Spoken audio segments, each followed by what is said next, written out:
नमस्कार, समधिया.com देख रहल छी अपने मिथिलाक कोरोना अपडेट के संग हम छी अक्षय।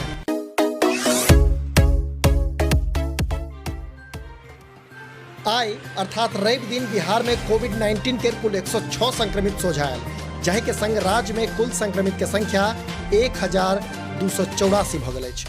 उक्त जानकारी बिहार स्वास्थ्य विभागक प्रधान सचिव संजय कुमार ट्वीट करैत देलनि अछि।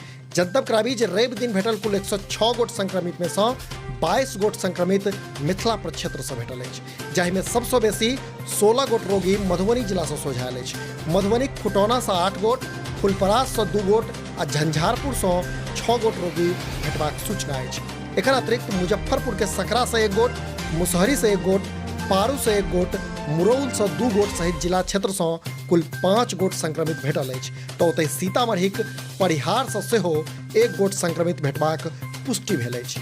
एहि सँ फराक जो शेष बिहारक गप करी तऽ पटना से 57 गोट, रोहतास से 14 गोट, पूर्वी चंपारण से 3 गोट आ नालंदा आ सारण से 1-1 गोट मरीज भेटबाक जानकारी भेटल अछि। तऽ ओतहि खगड़ियाक 55 वर्षक 1 गोट पुरुष के कोरोना कारणे आइ मृत्यु होबाक सूचना सेहो भेटल अछि। कोरोना अपडेट के लेल जुड़ल रही समधिया.com के संग।